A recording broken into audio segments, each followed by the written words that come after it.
Bonjour chers étudiants. Pour refaire la même démarche, il y a un autre exercice d'application qui est donné.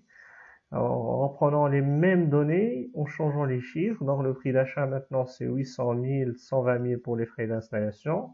Il va nous donner un besoin en fonds de roulement de 80 000, 5 ans la durée d'exploitation, le mode d'amortissement est linéaire, le chiffre d'affaires annuel est de 550 000 et de 30% du chiffre d'affaires, avec les charges fixes d'amortissement 180 000 dirhams par an, une valeur résiduelle nette d'impôt de 80 000 et un taux d'IS qui est supposé à 30%.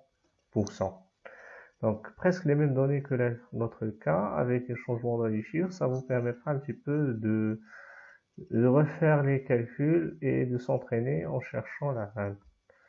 Donc le même travail demandé, avec un taux d'actualisation de 10%, il faut chercher la vanne. Donc avant, il faut calculer le coût d'investissement et le capital investi. Donc je passe à revoir un peu les données. Donc on a déjà défini le coût d'investissement, c'est le prix d'achat plus l'ensemble des frais qui sont liés. Et également le capital investi, c'est le coût d'investissement plus l'augmentation du BFRE. Donc je mets mes chiffres et je calcule, je trouve que le coût d'investissement est égal à 920 000 et le capital investi est égal à 1 million. Je mets mon tableau, je place encore les chiffres pour le calcul et vous avez devant vous l'ensemble de la démarche de calcul. Je retrouve les chiffres des cash flows à la fin, ce qui nous intéresse, que je vais les actualiser par la suite. Donc voilà, les cash flows qui sont ici. Je vais les actualiser pour retrouver les vannes. Donc je mets la même formule, nous avons sigma cash flow actualisé moins le capital investi. Je place mes chiffres et je trouve une vanne qui est inférieure à 0. Donc le projet n'est pas rentable.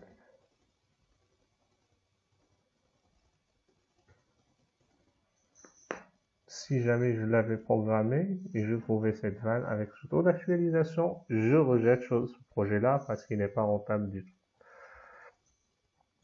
L'indice de profitabilité également, je mets la même démarche, formule, calcul, je trouve qu'il est égal à 0,85, ce qui va nous donner, il est inférieur à 1, toujours même conclusion, projet n'est pas rentable.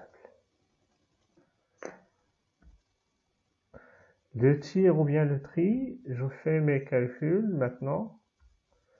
De la même façon, interpolation linéaire, je rappelle la démarche. Dans ce cas-là, avec un T1, nous avons une vanne négative. Donc, qu'est-ce que je vais faire? Je vais réduire le taux d'actualisation afin d'augmenter la vanne et avoir une vanne positive. Donc, je fais suffisamment faible, comme il est noté, et par conséquent, je retiens le taux de 4%. Je fais mes calculs, je trouve une vanne positive, et par la suite, je procède à l'interpolation linéaire comme le cas précédent, en remplaçant les chiffres. Donc nous avons un t est égal à 10%, une vanne négative, avec le tir, la vanne est égale à 0, avec T2, 4%, la vanne est positive maintenant, et par conséquent, je procède de l'interpolation linéaire, tir moins T1 sur T2 moins T1, est égal à 0 moins 147 483,26. Je vais faire attention au signe, moins avec le moins il devient positif, et 176 000 également, moins 2 fois 147 000, etc. Donc faites les calculs et par la suite vous passez à l'étape suivante. Comme vous constatez, je place les moins et je fais attention au signe. Je fais mes calculs et je trouve que le tir est égal à 4,59%.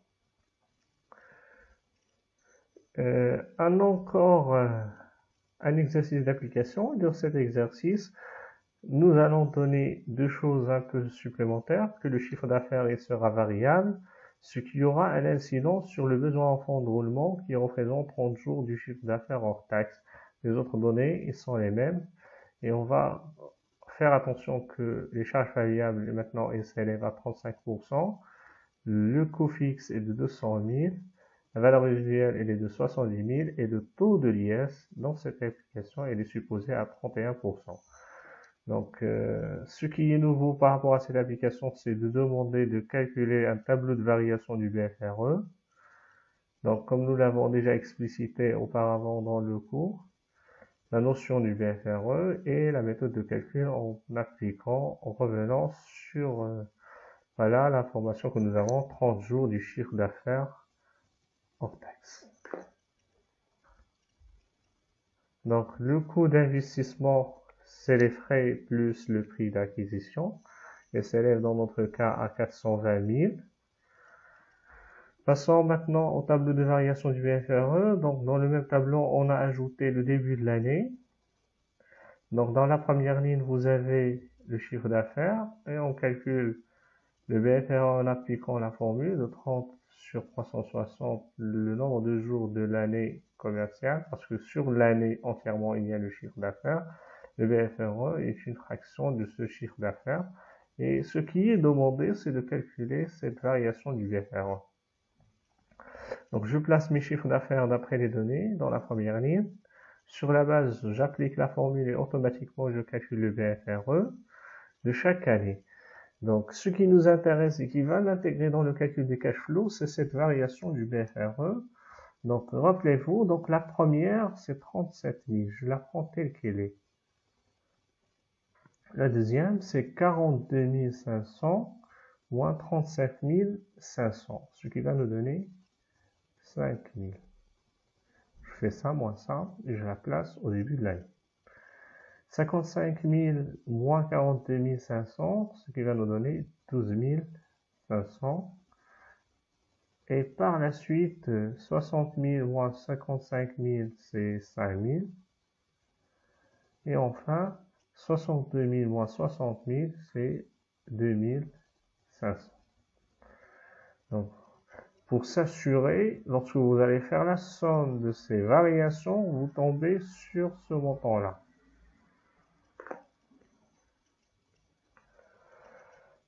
Voilà, donc les chiffres ils sont notés. Et on passe au tableau de calcul.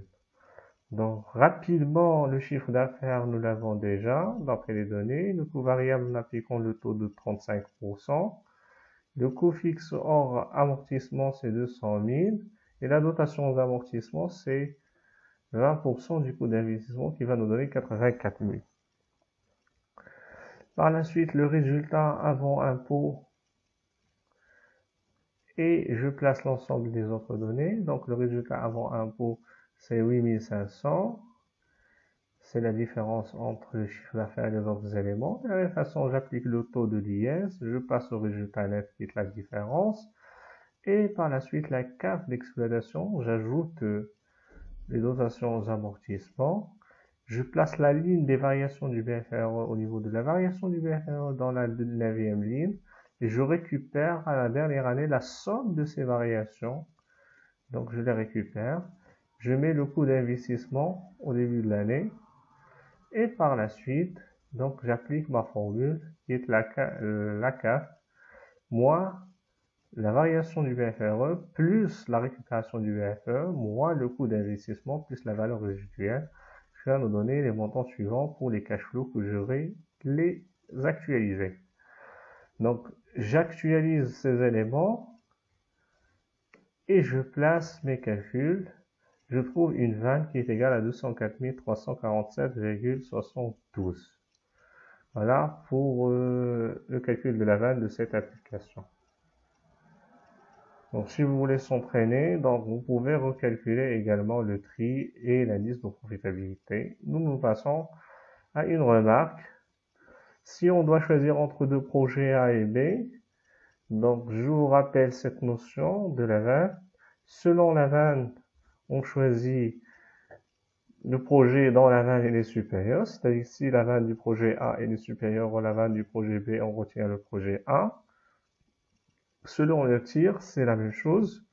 Si le tir de A est supérieur au tir de B, on retient le projet A également. Donc, et vice-versa.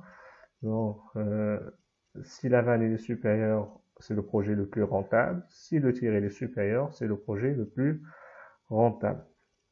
Mais est-ce que ça va toujours nous donner le même résultat en se basant sur les deux critères? On va voir cela dans une illustration. Donc, dans cette illustration, on va vous donner des cash flows de deux projets A et B qui ont nécessité le même montant d'investissement initial, 5 000, et qui ont les cash flows suivants, 2022, 2023, 2024, 2025 jusqu'à 2026. Pour le projet A, c'est 1000 pour les 3 premières années, 2333 plutôt pour la 4e année, et 5940 pour la 5e année. Pour le projet B, 1667 pour la première année, 2200 la deuxième, 2600 la troisième, 1533 pour la 4e et 1267 pour la dernière année. Alors, nous avons ici, en retenant un projet, un taux d'actualisation de 8%, on demande de calculer la vanne pour chaque projet et de déduire par la suite. Et enfin, de calculer le tir pour chaque projet également.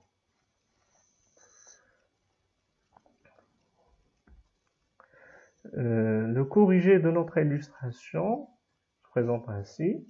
La première, la vanne A, après les calculs d'actualisation, etc., nous trouvons est égale à 3334,59 et la vanne du B est égale à 2482,73. Selon la vanne, le projet A est plus rentable que le projet B. Donc, vous voyez, donc la vanne de A est supérieure à la vanne de B. Le tir de A par interpolation linéaire, on a trouvé que c'est 23,96%. Et le tir de B, c'est 26,16%. Regardez, selon le tir, maintenant, c'est le projet B qui devient plus rentable. Donc, lequel des deux critères va-t-on choisir? Donc, pour expliciter cette notion, on va chercher l'origine de cette différence et pourquoi il y a cette différence entre les deux critères qui vont nous donner deux résultats différents.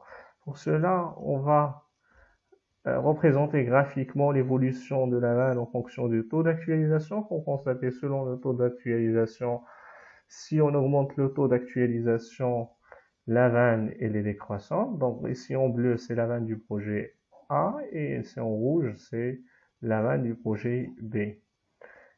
Ils se croisent dans un point. Donc dans ce point, les deux vannes ils sont égales. C'est pour cette raison qu'on va dire que à ce taux d'actualisation, on va l'appeler un taux d'indifférence pour lequel la vanne de A est égale à la vanne de B. Elle est à peu près, après calcul, on va voir qu'elle est égale à 19%. Donc, si le taux d'actualisation, si on prend un taux d'actualisation inférieur à ce taux d'indifférence, la vanne de A, qui est en bleu, elle est supérieure à la vanne de B. Si on revient sur notre exemple, nous avons dans la première question, au taux d'actualisation de 8%, nous avons déjà trouvé que voilà, la vanne de A elle est supérieure à la vanne de B. Donc à cette zone complètement, la vanne de A elle est supérieure à la vanne de B. Si nous prenons un taux d'actualisation qui est supérieur au taux d'indifférence, c'est l'inverse qui va se produire, la vanne de A qui va devenir inférieure à la vanne de B. D'où le tir ici, vous voyez, il est plus avantageux pour B que pour A. Donc en cherchant ce taux d'indifférence, on va égaliser la vanne de A à la vanne de B. Je mettrai mes formules, je fais mes calculs, je procède par interpolation linéaire et je retrouve enfin que ce taux d'indifférence est égal à 19%. Donc, ce qu'on peut reprendre la même question, quels critères faut-il utiliser? Donc, nous allons répondre de la manière suivante. La vanne est basée sur une hypothèse de réinvestissement des flux dégagés au taux d'actualisation retenu par l'entreprise. Rappelons que pour le tir, l'hypothèse implicite est le réinvestissement à ce même tir. Or, il est probable que les flux seront réinvestis dans des projets dont la rentabilité sera différente, voire assez éloignée, ce qui tombe en avantage de la vanne en fin de compte. Donc, si la politique financière de l'entreprise est cohérente, les flux seront au moins réinvestis autour du taux d'actualisation qui correspond au coût de financement de l'entreprise. Donc, pour cette raison et par prudence, on considère que le critère vanne est mieux adapté que le critère TIR, dès lors que les critères conduisent à des conclusions contradictoires, bien évidemment. Donc, si c'est dans le même sens, pas de problème dans ce cas-là. Donc enfin, il faut bien noter maintenant pour le tir explication relative, privilégier les projets qui bénéficient des cash flows les plus importants dans les premières années. Dans ce sens, le tir survalorise un avantage qui néanmoins est incontestable. Dans le cas présent, le projet B dégage des importants cash flows dans les premières années, si vous en rappelez, donc ils sont supérieurs à ceux de projet A. Donc là, ça explique aussi que lorsque le taux d'actualisation est supérieur à 19%, le taux d'indifférence, ce qui correspond à un risque élevé, on privilégie le projet B plutôt que le projet A. Voilà, ainsi prend fin notre première séance. Le délai de récupération du capital, voilà le point qu'on va traiter pour cette séance avec lequel on va commencer. Ce critère s'appuie sur le postulat suivant. Une récupération rapide du capital investi permet de diminuer le risque associé au projet. Le délai de récupération du capital correspondant au délai au bout duquel le cumul des flux monétaires générés par l'investissement est égal au montant des capitaux investis dans le projet. En conséquence, les projets pour lesquels l'objectif de délai de l'entreprise est fixé et dépassés seront éliminés. Par exemple, si nous avons un projet étalé sur 5 ans et nous avons trouvé que le délai de récupérer les capitaux investis va s'étaler au-delà de 5 années, donc ce projet-là n'est pas rentable et doit être éliminé. D'ailleurs, on va trouver que sa vanne est égale à un montant qui est négatif. Entre deux projets acceptables, c'est-à-dire dont le délai est inclus dans l'intervalle de délai du projet, donc le projet dont le DRC ou bien le délai de récupération est le plus court sera retenu. C'est-à-dire si nous avons un délai pour le projet A est égal à 3 ans et 4 ans pour le projet B, donc on retient le projet A puisque on récupère le capital plus rapidement que dans le projet B. Dans une remarque, on va signaler qu'en pratique, on va parfois le calcul du DRC à partir des cash flows non actualisés. Donc on voit qu'il est calculé à partir dans certains ouvrages ou dans certaines références avec des cash flows qui ne sont pas actualisés. C'est un choix qui reste contestable, qui conduit à assommer des flux encaissés à des dates différentes. Donc il serait préférable, et d'ailleurs dans notre démarche, on va travailler avec les cash flows qui sont actualisés.